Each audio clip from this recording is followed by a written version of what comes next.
Hi, I'm Chuck Dorsett for Weaver Leather Supply, segment 4 in our series, and I hope these are good. I hope these are helping out. At this point, we're basically prepping to die. We're going to punch our holes, we're going to take care of our edge work, and we're going to trim our pocket to size. But we've got a decision to make here.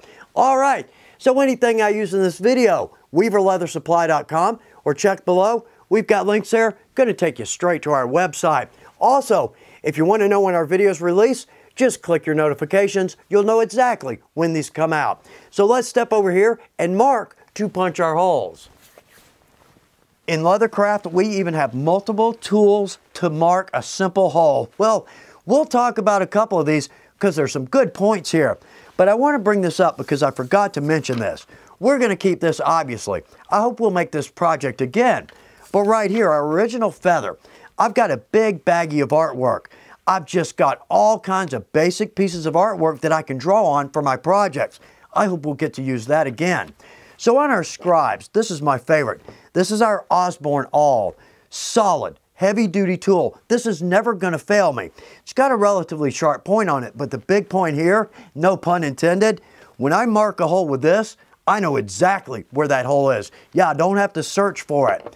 This is one of our modeling tools. So right here, we've got a sharp point. Down here, we've got a ball point. That's a nice tool to have in our shop. Now, one that's a little bit out of the box.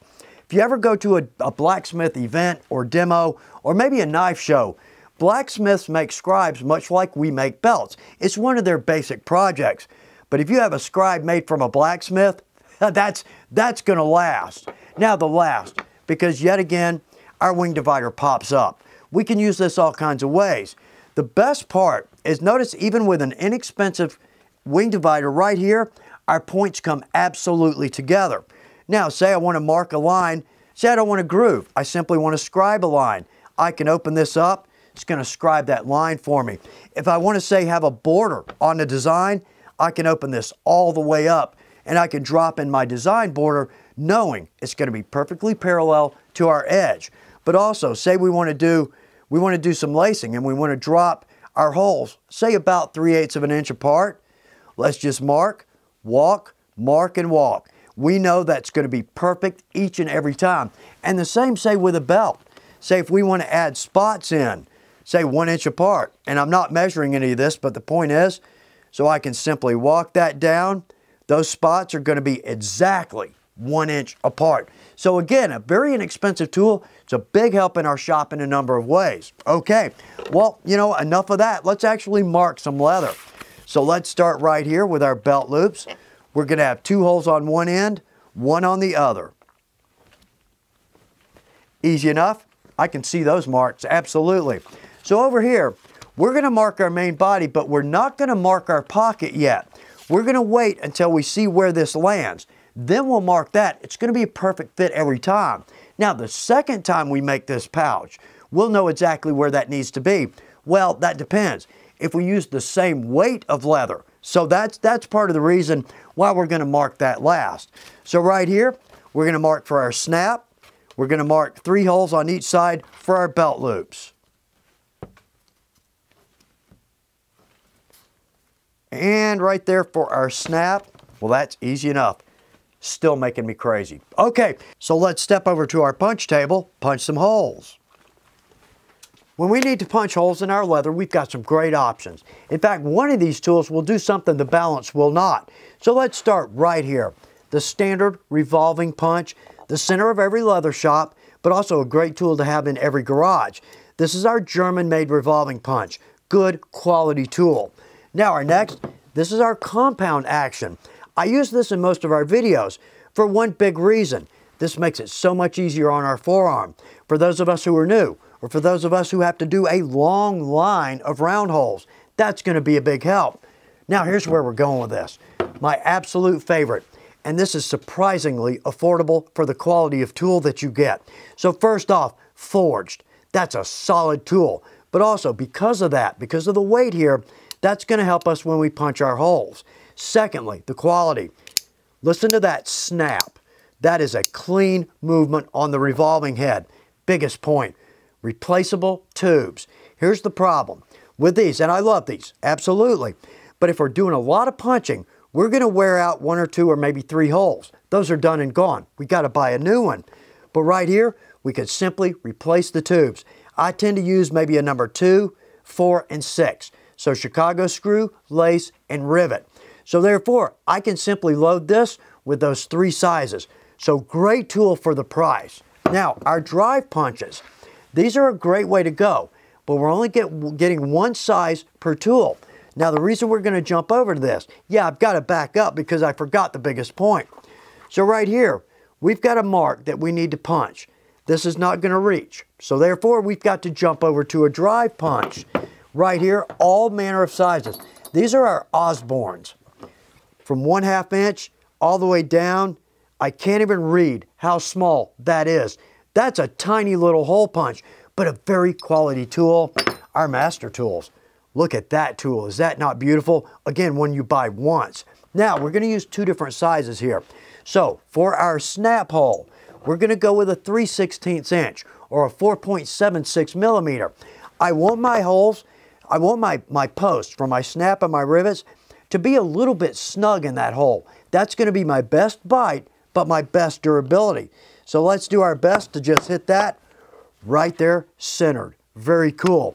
Now, again, one more thing I forgot, and well, we've met. Anyway, right here, this is an oval hole.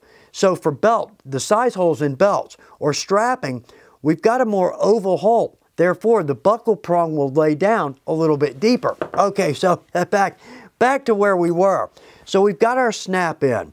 Now let's jump over to a 1/8 inch or 3.17 millimeter because the balance of our holes, these are all going to be rivets. So I'm going to drop in 6 here. And again, rivets on our straps, our belt loops. Now, one thing, we should punch in our round punch here.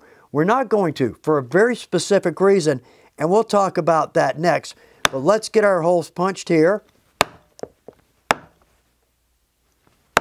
Well, there we go. Easy enough. Let's jump back over to our main table, work on our edges. We would typically punch our round-in punches on our punch table, but we're going to go a different route because if you're new to leather or you're not yet comfortable with your groover, what can happen is it can be very difficult to get a consistent groove line on an in punch. I struggle with this myself sometimes. And to me, no groove line looks better than a bad one. So what we're going to do, we're just going to groove an edge right off the ends of our strap. Then we'll do our round in punches. Now, an added benefit to this, when you jump up to a little production, your pouch is great, people love it, and they will. Say we need to make 10 of these. All we have to do is strap out 1 inch by 60 inch piece of leather. Let's groove both sides, let's bevel all 4 sides, then bust that down into our increments. We can literally make 10 of these in about 3 minutes, and it's going to look great. You'll see. So on our groover, I'm going to set this at 1/8 of an inch. Now again, if you're new to leather, I use this on every edge, whether I'm going to sew or not. Primary job is to drop a groove line in so we can sink our chisel line in that. The thread's going to somewhat sink below the top grain, reducing the risk of it snagging or catching. But notice here, I use my groove line everywhere. It's a nice edge decoration. I'm going to go 1/8 of an inch. Now, for sewing, primary job, say I'm going to marry these 2 pieces together with a stitch line. If I groove both sides, same groover, don't change this, don't change the adjustment. When I drop those together, chisel and drop together, they're going to come together just like they were die cut. That's what we're looking for. So 1/8 of an inch, and I've marked that specifically for that reason. Now, one more point on these. When we get these, the arm or the guide arm, I think is about 1.5 inches. That's great because we can drop in a groove line that far from our edge. But here's the problem. As we're grooving, that long arm can catch our finger and we're going to go right off the edge of our leather. So I'll trim these down. Notice again, my 1/8 inch, I've trimmed this down and missed my finger. Now, the boss wants me to say that's going to negate our warranty. Well, these are inexpensive, but it's a good trick. So let's groove all 4 sides on our top grain.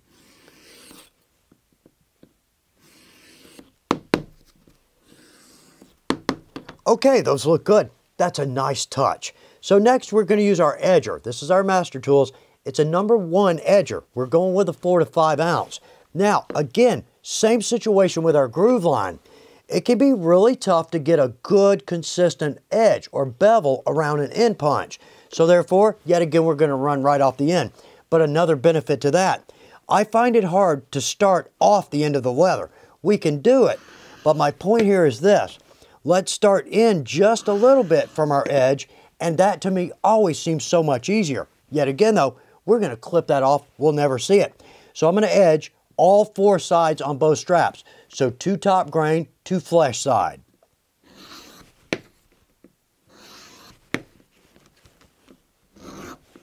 There we go. Now if you're having a little trouble edging the back of the leather, that can happen. It's so much easier to edge our top grain. Now we're going to jump back over to our punch table here shortly. We'll do our end punches, but we're also going to talk about some very cool things we can do with those end punches. All right, so over on our main body, let's take our groover, 1/8 of an inch in, and let's groove all the way around. Now I don't typically like to groove on the back side of where I'm stitching. We're going to sew from our front side on our pocket. But in this case, we're only doing 2 4/5 ounce. So that chisel's going to stay pretty straight. So let's do a groove line all the way around.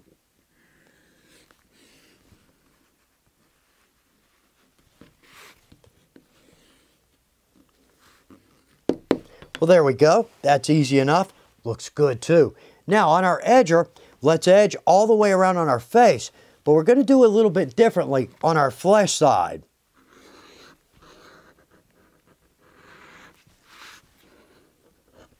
And get those corners a little better. There we go.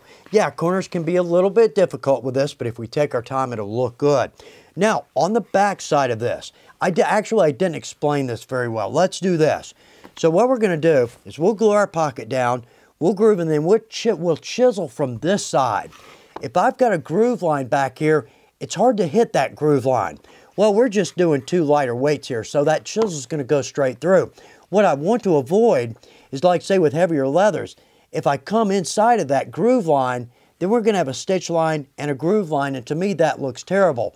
But in this situation, we're going to nail it. Okay, so back to this. On our flap, we don't want to bevel. There we go. We don't want to bevel where our pocket's going to be. So it's easy enough to figure that out. Right here, 3.5 inches, or about 8.89 centimeters. Let's just measure 3.5, but let's add about 1/4 of an inch, because all told, we're going to come in a little bit from this edge. So let's talk about maybe 4 inches. About right there, okay? Right to our top hole. So let's do this. Roughly, from this line, let's edge around our flap, and then we're going to stop roughly right there.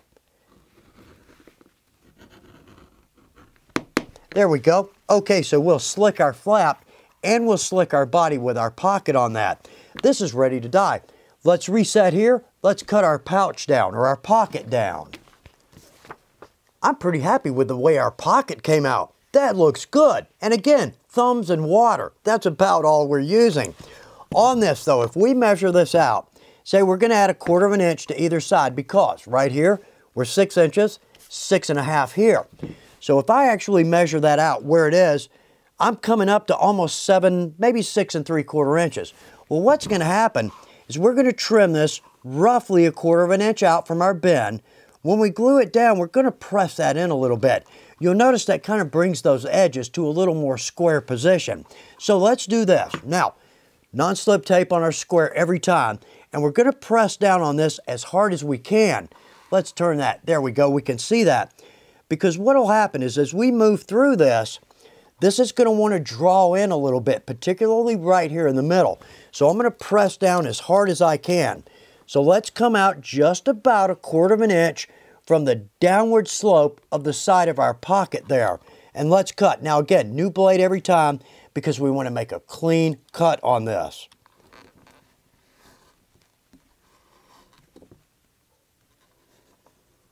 There we go. Okay, that looks good. So we've got room for our groover there. I'm going to do the same thing on the other 3 sides.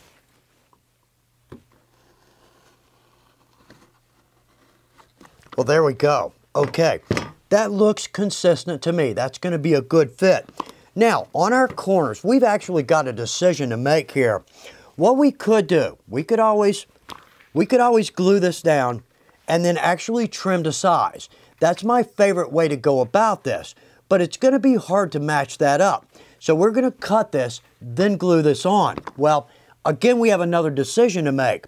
We can cut this, glue it on, drop in our chisel holes, and die the whole thing all at once. Well, what I'd prefer to do is I'd like to die these pieces separately. We're going to have a better outcome. So right here on our round corners, we can always make a cool little template, right? Well, let's actually, instead of using the outside, let's use the inside curve. I'm going to drop that right on my corner. That's a 1 3/4 inch or a 4.44 centimeter diameter. Let's drop that right there, and I'm simply going to mark that again with my pen. Yeah, I hate pens. Okay, so let's mark that. And now let's trim that off. And there we go. And we can always fine tune this, but also, once we drop this on, we can sand a little bit. I'd prefer not to, but I think that's going to be a good fit. So let's jump over. We're going to add our groove and a bevel to these 3 sides. But notice, we didn't forget to do our throat. Yay, finally.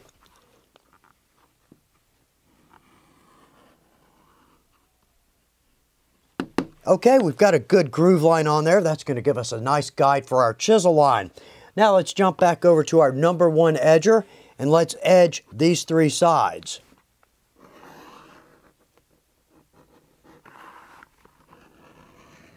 Okay, that pocket looks good. Very happy with the outcome there.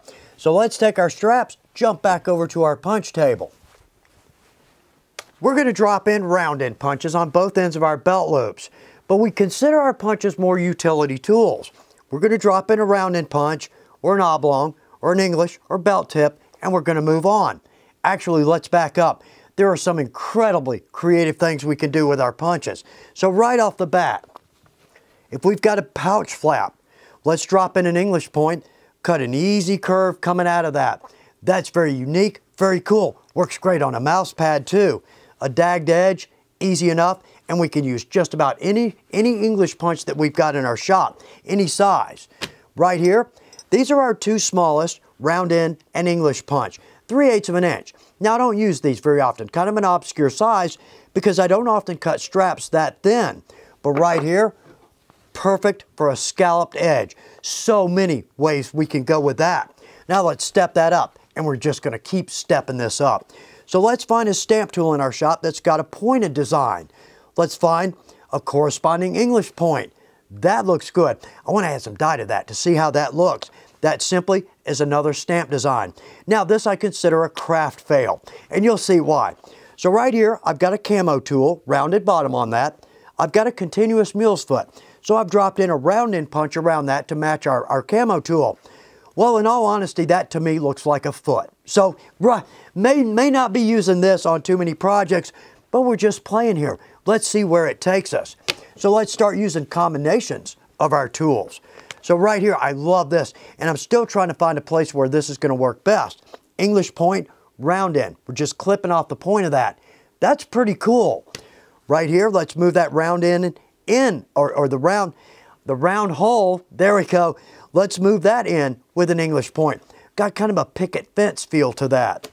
Right here, we've got a larger English point, smaller, and a simple round hole. That's a cool design. Let's bring some leather in behind that, but let's step it up too. It's one of my favorite designs. English point, smaller English point, 2 round hole punches. Let's bring some leather behind that. I love that. I love the little hearts. Simple round hole. Let's drop in a stamp, a round hole, bring some leather up behind that. Yeah, we're still not there, because now we're going to add a combination of round holes, English points, layers of leather, and spots. So we can simply add rivets with multiple layers of leather. There's simply some English points and spots. Now let's work on this. Let's add an English point. How about descending sized holes in our round end and descending sizes in our spots? Let's lay that over a piece of leather. I know, this is as far as we're going here, but now I can see that backing leather show through. That's a cool design. So there's so many ways we can go with our punches when we would typically consider these just simple utility tools. Now, I feel a little deflated here because after talking about all that, all we're going to do here is drop in a round end punch, but it's going to be a nice touch. So let's drop in a 1-inch round end on both ends of our straps.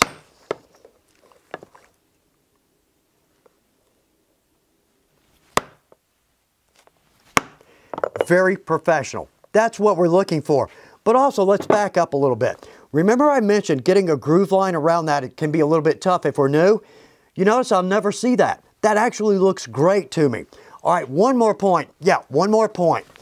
But notice right here, this is a tool that I have had for years. So this basically makes and breaks this point, but this is a rarity. Notice here, this is just a bent piece of bar stock and it's been ground to a point. Here's the point here. Notice our handle is simply welded on. These tools never last. I've been lucky with this one, but look at the difference. Master tools, totally forged. These are some of the best tools I've ever used. And right here. Now, if we order these, and I hope you will, and if you do, we appreciate the business, but notice it's got kind of a finish on that. All we have to do is hit that with a little alcohol, and we're going to have a beautiful tool. So right there, so many ways we can go with this. All right, so that wraps up segment 4. Segment 5, we're going to dye our leather. What a great craft. We can take the most utility of tools and turn those into an avenue with unlimited creative possibilities. How fun is that? So, segment 5, we're going to add dye, antique, and top coat to our project. But yet again, we're moving into a step in the process with all kinds of materials and products just waiting to help us out. I hope this is good information for you. Good luck with your projects.